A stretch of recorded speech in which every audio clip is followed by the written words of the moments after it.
Aleluia. Gálatas no capítulo 1.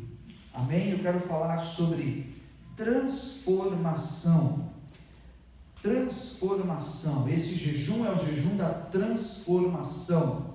É o jejum de Paulo. E no versículo 18, Gálatas capítulo 1 e versículo 18. E hoje, do tema sobre a autoridade do Cristo, a autoridade do Senhor. Nada mais oportuno de falarmos sobre a intervenção da sua autoridade, que despedaça todo jugo e realmente transforma a maldição em bênção e transforma assim as nossas vidas. Amém? Diz assim, Gálatas 1,18: decorridos 3 anos, então, subi a Jerusalém para avistar-me com Cefas, e permaneci com ele 15 dias, e não vi outros dos apóstolos, senão Tiago, o irmão do Senhor. Ora, acerca do que vos escrevo, eis que diante de Deus testifico que não minto.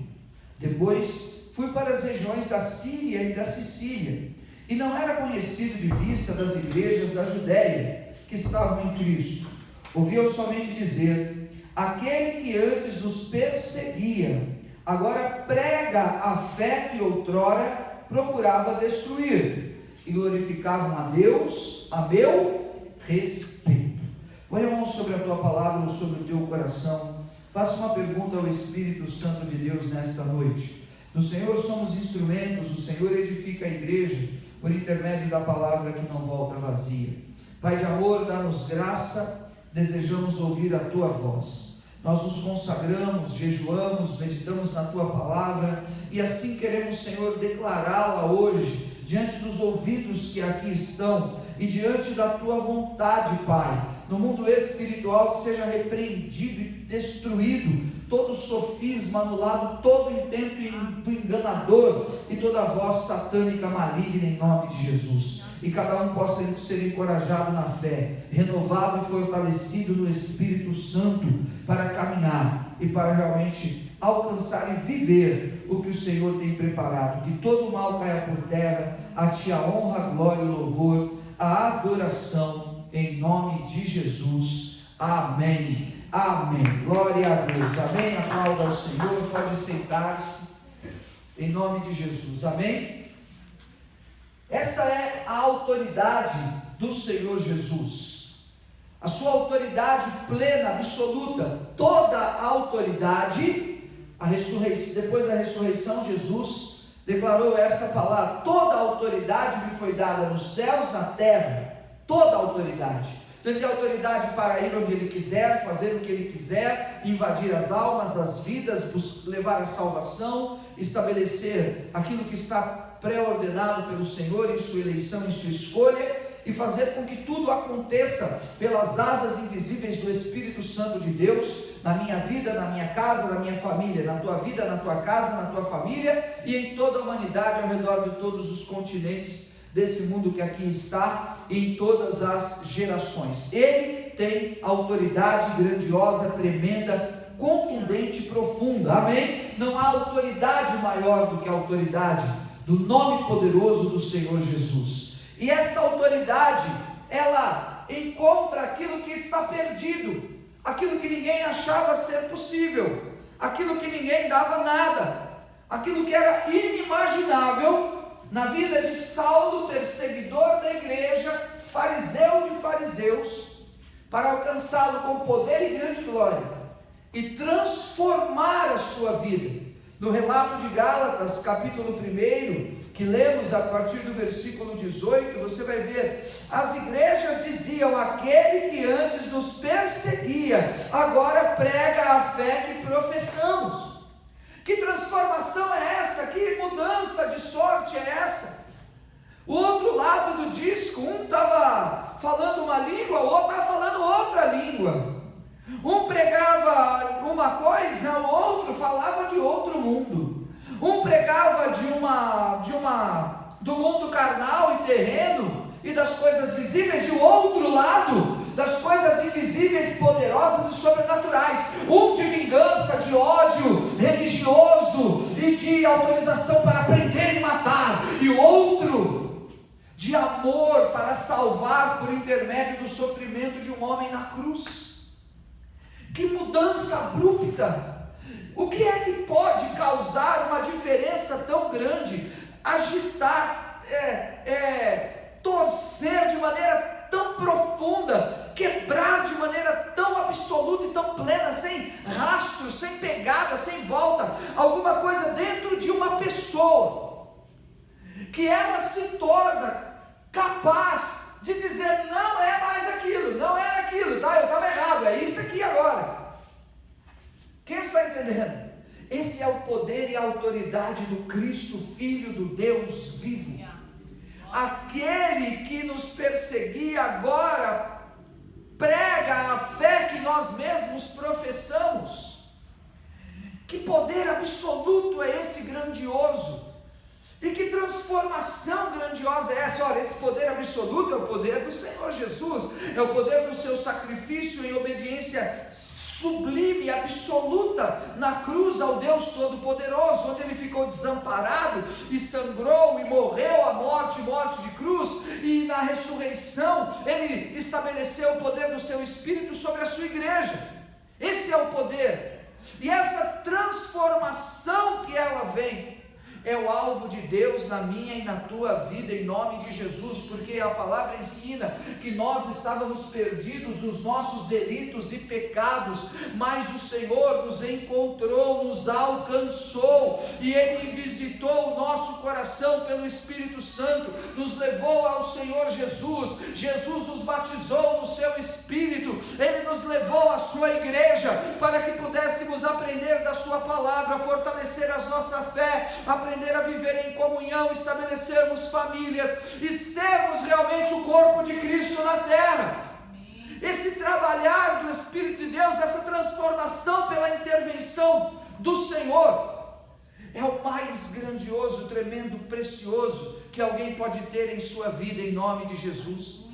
É onde o transgressor da lei, é onde o pecador descabido, é onde aquele que está depressivo e desesperado, aquele que está enfermo, pior, aquele que está morto, de morte eterna, condenado de morte eterna, ele é chamado nesse momento de conversão, de transformação, como a água é transformada em vinho, aleluia, para sair do reino das trevas para o reino do Filho do amor de Deus, para sair das trevas, para ser transportado para a luz, é o que fala Colossenses, para que a porta da salvação se abra, para que saia da lei do pecado e da morte, e passe a viver realmente na lei do amor do Cristo, do Filho de Deus, para que todas as deformidades e nojos e práticas e cultos e malignidades do velho homem possam ser tratadas e curadas na transformação e no poder do Senhor.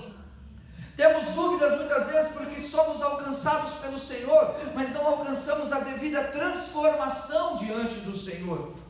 Temos dúvidas muitas vezes porque enfrentamos lutas e dificuldades, porque ficamos nervosos, esbravejamos, ou porque falhamos, ou erramos, ou escorregamos aqui ou lá, e aí dissemos: essa transformação veio, por que essas coisas estão acontecendo comigo? Porque nós nos esquecemos de alguns ingredientes dessa palavra, e dessa transformação.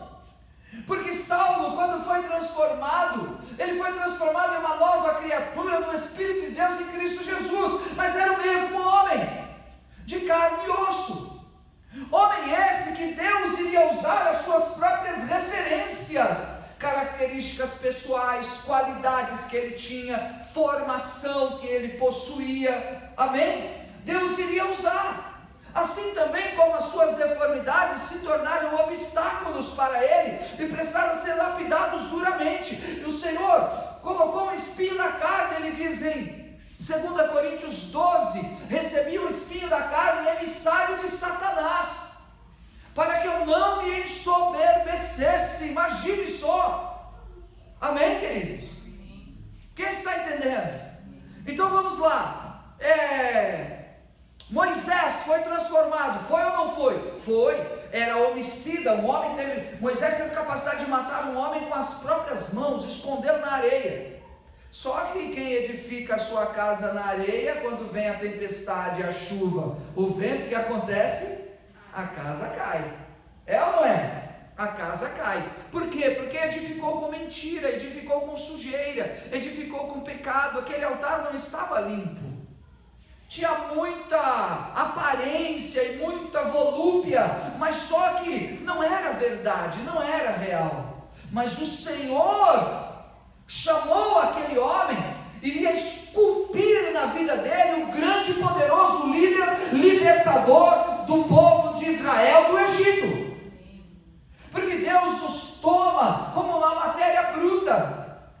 Deus nos toma perdidos lá no mundo, ou enfraquecidos nas nossas inexperiências, na nossa meninice, na nossa infantilidade.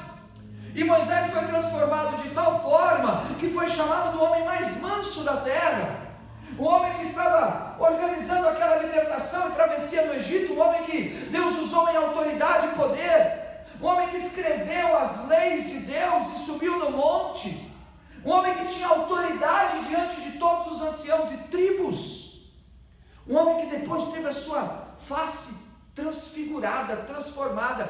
Moisés ficou reluzente de tanto que era o poder de Deus na vida dele. Para que o poder de Deus possa ser tamanho na vida de uma pessoa, eu não acredito que ali exista mais ódio, revanchismo, sabe, pecado, não, porque o poder de Deus não fica nesses lugares. Quem está entendendo? Amém? Então Deus o transformou, Deus mudou a sua vida completamente. Veja o profeta Eliseu, por exemplo, um homem transformado. Eliseu, quando ele recebe a capa de Elias, ele fere o Jordão, 2 Reis, capítulo 2, e diz: onde está o Deus de Elias? Não é assim? E as águas se abrem, aí ele passa. Alguns olham e dizem assim: poxa, ousadia de Eliseu de dizer, né? Onde está o Deus de Elias? Ou você assim: pô, como é que você se dirige assim a Deus? Não é verdade? E você vê que tinha alguma coisa ali em Eliseu, de uma pessoa que estava num perfil de uma volúpia, de um arrasador e tudo. Ele encontra com os rapazinhos que estão tirando sarro dele, porque ele era calvo, e o zombavam dizendo: sobe calvo, não é assim? Eliseu amaldiçoa os meninos. Isso é papel de um profeta? Crianças, meninos, estavam brincando, estavam zombando dele. Não eram homens feitos, maduros, que estavam querendo provocá-lo para que ele então pegasse, sei lá, fizesse alguma loucura. Não, eram meninos. E ele os amaldiçoou, e aquela ursa saiu e despedaçou todos aqueles. Eu pergunto: será que era preciso isso? Quem está entendendo? Mas depois você vai ver esse Eliseu abrindo a vista do cego, mandando palavra para purificar o leproso, recebendo revelação de Deus para que os reis de Israel prevalecessem na batalha contra o seu inimigo. Você vai ver uma outra personalidade estabelecida na vida daquele homem, amém? Ajudando os seus discípulos na construção e na reforma. Alguma coisa foi sendo acrescentada, transformada, mudada, ciclicamente, creio eu, melhorada dentro da vida daquele homem, amém? Então Deus nos toma como essa matéria-prima, como essa matéria bruta, e Ele vai nos tratando e vamos caminhando. O Senhor chamou a Pedro, terceiro lugar, do mar da Galileia, pescador do mar da Galileia, residente da cidade de Cafarnaum. A cidade da terra da Galileia era de pouca cultura, mas criados nas sinagogas, lá pela lei de Deus. Havia uma sinagoga em Cafarnaum, você sabe, outra em Nazaré, não era distante, assim, ou em Corazim, assim por diante, era aquela região toda. Eles tinham a referência da lei, tanto que eles viajavam ao templo para levar as suas sacrifícios e ofertas ano após ano. Amém? E aí Pedro vem como primeiro apóstolo chamado: Senhor, vou contigo para a morte, e puxa a espada para cortar a orelha, e fala, e entra no templo todo desarraigado, correndo, e tudo. Mas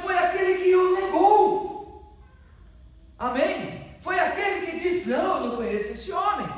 Que transformação aconteceu na vida daquele homem, amém? Onde existe realmente uma ruptura de sentimentos, uma ruptura de mentiras do diabo dentro da tua vida, é exatamente onde o Senhor estabelece o propósito e o princípio da verdade, o caminho e a vida. É onde Ele vem e convence do pecado, da justiça e do juízo. É onde Ele vem e te dá uma experiência transformadora completa da tua vida. É o mais importante que você possa guardar e o mais precioso que você possa também compartilhar com as pessoas. Um dia eu vi o Senhor, eu ouvi a sua voz, eu vi a sua glória, e dali em diante toda a minha vida mudou. E eu fui capaz de fazer mudanças na minha vida pela influência do Espírito de Deus em mim, que eu jamais imaginei ser capaz de fazer e me desprender de tantos lugares e de tantos relacionamentos e de passar por cima de tantas coisas e perder todas as coisas também para depois reconstruí-las. Porque a luz da glória de Deus vem e transforma aquele homem, transforma você. E Ele se revela a você. Esses são dias de você se firmar nestas bases, nesta visão e nesta revelação tremenda de Deus sobre a tua vida, em nome de Jesus. Quando Estevão, de Atos 7, diácono da igreja de Jerusalém, foi morto, as vestes dele foram tomadas e jogadas aos pés de Saulo, porque Saulo, ele incitava o povo a que apedrejassem Estevão, supostamente porque Estevão pregava contra a lei de Moisés, contra o templo, e dizendo que o Messias já tinha vindo no Cristo que tinha sido crucificado. E Saulo, ouvindo aquela pregação, aquilo foi demais para ele, por ser ele muito ortodoxo, muito rígido, conhecedor da lei de Moisés, e esperando, claro, que um novo Moisés se levantasse. O que ele não conseguiu enxergar é que o Cristo que Estevão professava era exatamente o Messias que ele esperava, e as vestes de Estevão, como um troféu da rixa da lei, da perseguição religiosa, foi deixada aos seus pés. Só que quando ele sai para Damasco com cartas que ele havia recebido dos maiorais do templo, para perseguir, prender os irmãos do caminho por onde quer que ele encontrasse, você sabe a história, ele foi surpreendido por uma grande luz que brilhou em sua frente, ele caiu e ficou depois cego por 3 dias, e ouviu uma voz que dizia: Saulo, Saulo, por que me persegues? Não é assim? Amém? Quem és tu, Senhor? Disse ele: eu sou Jesus a quem tu persegues. Aleluia. Quando aquela luz entrou lá na divisa da alma e do espírito, onde estava o rigor da lei, onde estava a referência da cultura daquele homem, onde estava o Moisés assassino, onde estava o Eliseu, filho de Abel Meolá, onde estava o Pedro pescador do mar da Galileia. Quem está entendendo? Aquela luz brilhou, e aquela palavra, eu sou Jesus a quem tu persegues, foi na divisa da alma e do espírito, e quebrou completamente aquele jugo, aquela prisão, aquela cadeia, aquela falsa ideia que estava aprisionando aquele homem, não no céu, mas no inferno, não na presença de Deus, mas na presença do diabo. Mas ele sabia? Não, ele não sabia. E alguém lá fora sabe? Não sabe, não faz a menor ideia, ou se sabe, finge que não sabe. E tem gente que sabe, mas mesmo assim é impedido de receber esta luz, esta glória para viver a transformação. Parênteses é onde cabe o jejum, a oração, a guerra espiritual, a batalha, sabe, o congregar, é para exatamente estas almas serem libertas. Fecha parênteses, amém? Então o Senhor disse a ele: entra na cidade que vão te dizer o que você tem que fazer. E aí vem Ananias e põe as mãos, as escamas caem dos olhos, ele é batizado nas águas, batizado no Espírito Santo de Deus.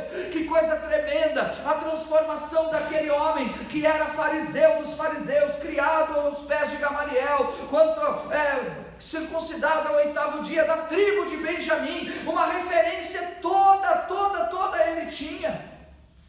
Um homem culto, como cidadão do judeu, israelense dos judeus, e era cidadão romano. Mas adiante você vai ver um dos capitães da guarda dizendo: quem é esse homem? Eu tive que juntar fundos e fundos para comprar uma cidadania. Esse é cidadão romano por natureza. Que coisa impressionante. E Deus o alcançou. Agora veja, Deus iria usar a referência que ele tinha. Deus iria usar características de sua personalidade. Deus vai usar muitas das coisas que temos e que somos da formação e das características que tínhamos. Mas só que as deformações e os males e também as situações que tentavam nos roubar, elas podem tentar se fazer presentes para tentar desestimular essa transformação da nossa vida. E é onde vai dizer o apóstolo Paulo aos Gálatas, no capítulo 5, que a carne milita contra o Espírito, e o Espírito milita contra a carne, porque são opostos entre si. Quem está entendendo? Diga comigo: Senhor, me dá graça na manutenção da transformação da minha vida, da minha alma, para que eu possa te servir melhor a cada dia, em nome de Jesus. Amém, amém, amém, aleluia, amém. E é exatamente nesse momento que você viu comigo, o versículo 18 em diante, a história ela está sendo contada. Depois de Damasco, depois de Ananias, o apóstolo Paulo ele passa 3 anos em outra terra. Ele mesmo fala em Atos 9 que ele vai para a região da Arábia. Ele fala que ele vai para lá e ele recebe a presença do Senhor Jesus, a visitação do Espírito de Deus, a revelação do Evangelho naqueles 3 anos, vem sobre ele, naquele período então de tratamento, de fortalecimento. Versículo 18: decorridos 3 anos, então subi para Jerusalém para avistar-me com Cefas, e ali permaneci com ele 15 dias. Ele passou 3 anos na Arábia, ele foi a Sicília, ele foi a Síria, ele foi àqueles lugares. A Sicília e a Síria é a cidade onde ele era. Tarso, a cidade de Saulo de Tarso, é lá na Sicília, era a região da Síria e da Sicília incorporada, fazendo um parênteses, pelo Império Romano, a todo o Império Romano. Na época a Síria também pertencia ao Império Romano. Então ele estava lá na região onde ele era, onde ele conhecia Tarso, a sua terra e tudo mais. Mas isso demorou 3 anos, onde Deus o preparou, formou, revelou a ele a palavra, o instruiu, onde ele ia nas sinagogas, onde ele pregava, onde também ele foi perseguido e precisou ser tirado de lá por irmãos, porque já havia lá sido jurado de morte. Está escrito em Atos, no capítulo 9, a partir do versículo 26, você pode ver depois. Daí passam esses 3 anos lá nessa terra, de jejum, de oração, de consagração, de pregação, de transformação, de compreender a lei, o sacrifício, e enxergar, e Deus realmente curtir por completo dentro do seu ser e do seu espírito aquela verdade.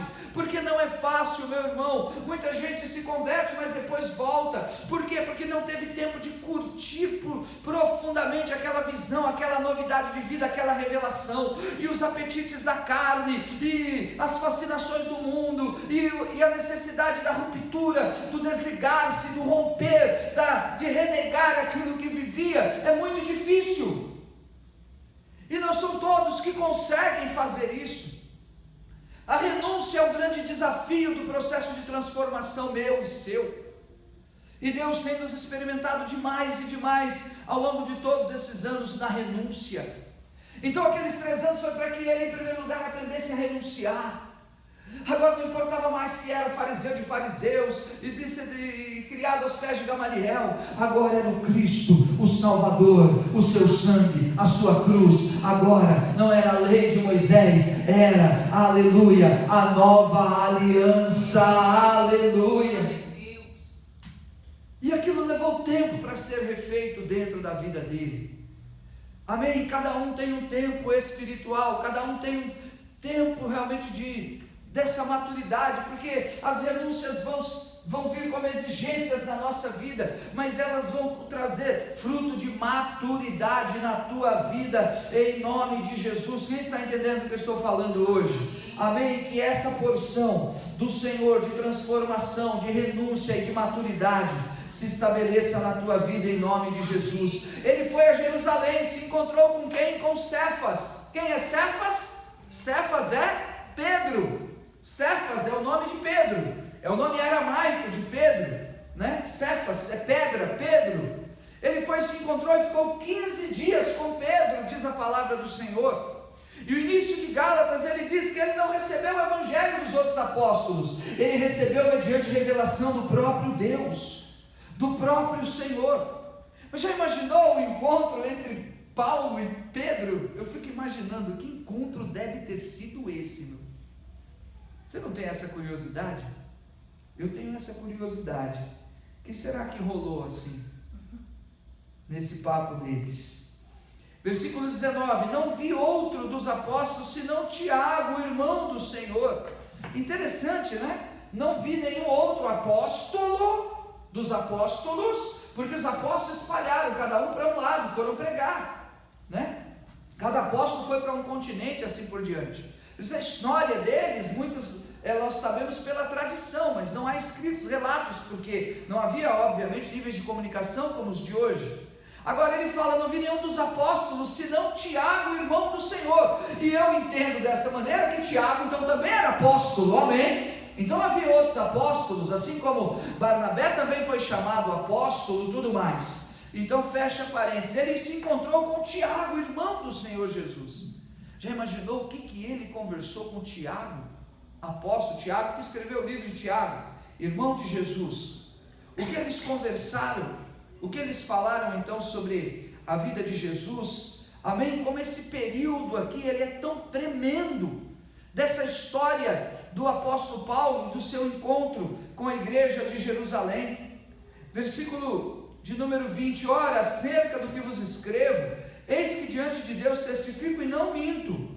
Depois fui para as regiões da Síria e da Sicília, e não era conhecido de vista das igrejas da Judéia que estavam em Cristo. O que ele estava dizendo? Olha, o pessoal da igreja de Jerusalém não me conhecia. Eu tive 15 dias com Pedro em Jerusalém e vi Tiago, eles estiveram ali juntos, mas ele não viu ninguém mais, ele não visitou as igrejas. Dali ele seguiu novamente o seu caminho para aquilo que o Espírito Santo de Deus estava impelindo. Agora, por que ele vai dizer isso? Veja comigo o versículo de número 23: ouviam somente dizer: aquele que antes nos perseguia, agora prega a fé que outrora procurava destruir. Aquele que nos perseguia foi transformado, foi lavado, remido pelo sangue do Senhor Jesus. O poder da redenção o alcançou, destroçou, destruiu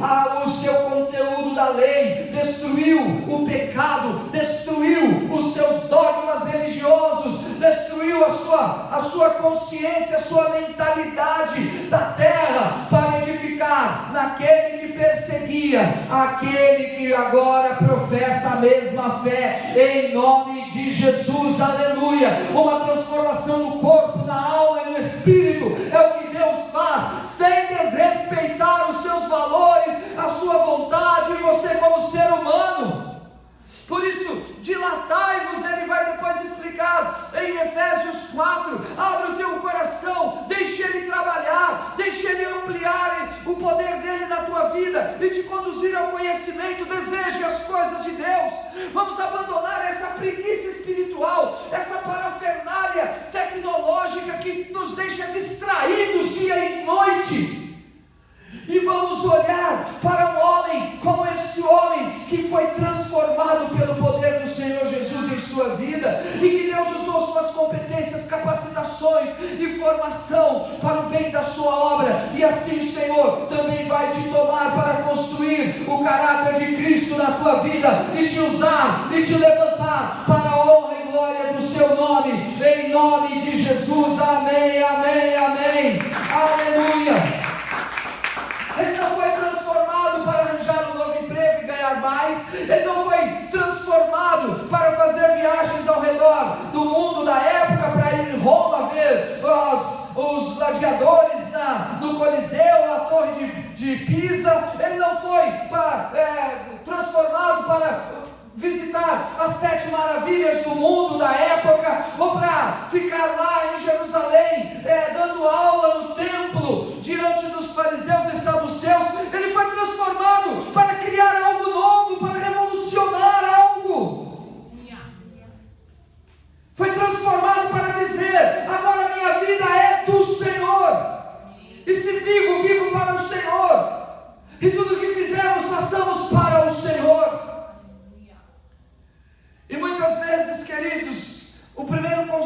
eu quero falar hoje. Temos desejado para nós, temos desejado somente para nós. Nós queremos o celular novo, queremos o carro novo, queremos a casa nova, queremos. Nós queremos e queremos.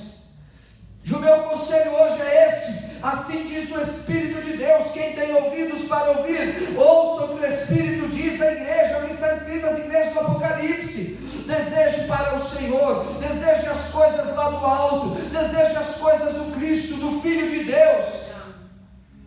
Em segundo lugar, o segundo conselho: quem tem ouvidos para ouvir, ouça o que o Espírito diz à igreja. Resista ao diabo. Nós pensamos muita morte, muita destruição, idealizamos muitos males e vivemos em tentações e provações dentro da nossa alma. Somos servos de Deus, nós nos esquivamos, nós não damos vazão ao mal e tudo mais. Assim espero. Entretanto, é o que o Espírito de Deus afirma no nosso coração, que a gente tem que se esvaziar, para que isso não esteja mais, essa provação e essa agonia, e esse fascínio e essa angústia não esteja mais dentro da nossa vida. Então resistir ao diabo e ele fugirá de vós. Então primeiro eu preciso buscar o pensamento e o caminho de Deus, e pedir e buscar o que Deus quer, o que Ele tem para mim, e preciso me esvaziar, para que possa caber mais da graça, do favor e da glória de Deus em minha vida, em nome de Jesus. Aleluia, aleluia. Para que quando vier uma provação, para quando eu tiver que enfrentar uma causa difícil, uma luta, o teu coração não vai se desesperar, você vai estar bem firmado, você vai estar fortalecido, você já vai olhar e dizer: eu prefiro crer e confiar no Senhor. Eu mesmo, quando passo por causas difíceis, o último ano, o ano anterior e tudo, mesmo lá naquela angústia, eu lembro perfeitamente, eu disse: Senhor, eu lembro que naquele dia eu te adorei. Eu sempre olho, depois que o problema se resolve, eu sempre olho e falo: Senhor, eu fiquei lá naquele desespero, naquela provação, naquela angústia, mas eu me lembro, Senhor, naquele dia eu disse: eu prefiro crer e prefiro confiar. Quem está entendendo? Eu passo, mas depois eu digo: Senhor, lembra? Eu falei: eu prefiro crer, eu prefiro confiar. Aleluia. Eu passei pela provação, eu passei pela angústia, eu passei pela dificuldade, eu passei por aquela maré baixa terrível, mas lá eu disse: eu te adoro, Senhor, eu te louvo, eu te agradeço, eu prefiro crer e confiar. E no dia mau você vai vencer em nome de Jesus, com a armadura de Deus que esse homem transformado ministrou ao nosso coração, em nome de Jesus, adornada pela glória do amor de Deus sobre a nossa vida, para que nós venhamos a pagar o mal com o bem, e o inimigo vai cair por terra, e Deus vai levantar o luzeiro adiante da tua vida, vai equacionar as áreas da tua vida, vai juntar ossos com ossos e medulas com medulas, e o vale de ossos secos vai se tornar em um grande e poderoso exército, e o Moisés assassino vai se tornar libertador, e o Eliseu lá na casa do pai vai virar o grande profeta de Israel, e o pescador humilde lá, pobre, inculto e letrado do mar da Galileia, vai ser o homem que vai alcançar os continentes, e dirão: aqueles que transtornaram o mundo também chegaram até aqui, diz o Senhor, em nome de Jesus. Amém, amém, amém, aleluia. Aplauda ao Senhor essa voz que está sendo falada e ecoando no Espírito de Deus aos confins da terra, em lugares grandiosos e tremendos. O Salmo 2:8 diz: pede-me e te darei as nações por herança, e as extremidades da terra por tua possessão. Deus já revelou em tais lugares do teu caminho que Ele vai te levantar, e pessoas já estão sendo instruídas ao meu e ao seu respeito, dizendo: vai chegar o meu servo, vai chegar a minha serva, vão chegar os meus ungidos. E nós achamos que as coisas estão difíceis, e o Espírito de Deus me mandou te dizer: está tudo preparado em nome de Jesus. Aleluia. Eu quero alcançar mais desta transformação. Aquele que nos perseguia agora professa a nossa fé. Aleluia. Vamos ficar em pé em nome de Jesus. Eu quero orar por você. E que Deus possa te colocar no sentimento do chamado de um evangelista, de um missionário, de um pastor, de um ungido de Deus. Deus possa aguçar no teu coração o amor pelas almas, pelas vidas, pelos caídos, pelos perdidos. O Senhor possa te fazer pedir as coisas que Ele quer te dar em nome de Jesus, ao invés das coisas que queremos apenas para o nosso bel prazer. E possa te fazer ter essa vitória contra o inimigo e contra o velho homem no teu interior e no teu coração. E que essa semente hoje de transformação, de vitória completa seja plantada e uma luz possa se acender no teu interior e no teu coração, para você renovar a tua fé, para você renovar a tua aliança, para você renovar a tua vida e para você colocar em conta os teus caminhos diante do Senhor. Oh Espírito de Deus, temos ouvido a tua voz. Espírito de Deus, está aqui a tua casa, a tua igreja, a tua obra. Senhor, estão aqui os teus servos, as tuas servas, os quantos o Senhor permitiu que aqui hoje estivessem. Todos aqueles que vão acompanhar esta gravação sejam ministrados, exortados, abençoados, sejam corrigidos, confirmados e possam abandonar as trevas e vir para a luz, abandonar os ídolos e vir para o Senhor Jesus, abandonar a perseguição religiosa e o culto da lei e o costume dos males desta terra, de suas seitas e religiões, e se voltar para o Deus vivo e todo-poderoso.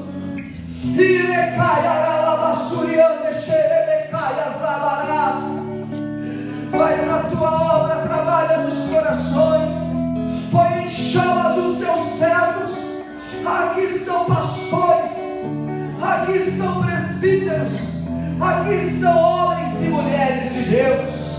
Receba, Senhor, o nosso louvor, receba, Senhor, a nossa adoração. Estende as tuas mãos poderosas sobre nós. Venha acudir a tua serva na calamidade, venha acudir o teu servo no desespero, venha acudir, Senhor, as famílias na hora, Pai, da aflição. Tu dissestes, na angústia estarei contigo. Tu dissestes, Emanuel, Deus conosco.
Ainda assim, o Senhor exortou as igrejas do Apocalipse.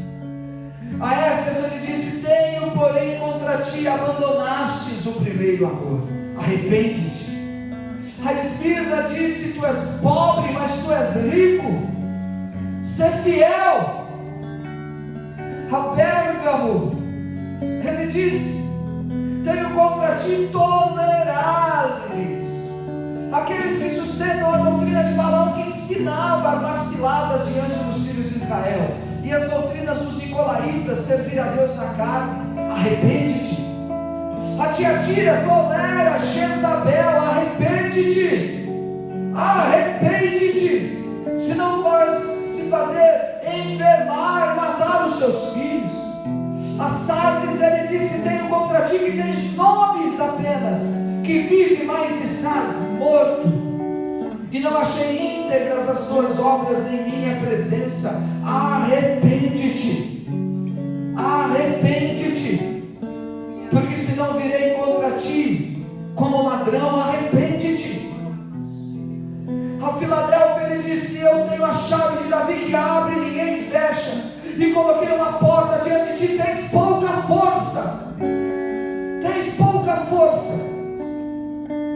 Mas se posicionou diante dos falsos judeus. E a Laodiceia, ele disse que nem és quente nem és frio, estou para vomitar-te da minha boca. Arrepende-te, aconselho-te que compre de mim ouro refinado pelo fogo para te enriqueceres, vestiduras brancas para te vestires, a fim de que não seja manifesta a vergonha da tua nudez, e colírio para ungires os olhos, a fim de que vejas. Quem tem ouvidos, ouça o que o Espírito diz às igrejas. Eu disciplino e repreendo a quem amo, diz o Senhor. Eu selo essas palavras sobre cada vida que aqui está e gravadas, em nome de Jesus. Esses são dias do Espírito de Deus exortando a sua igreja, preparando os seus servos para livrá-los do laço do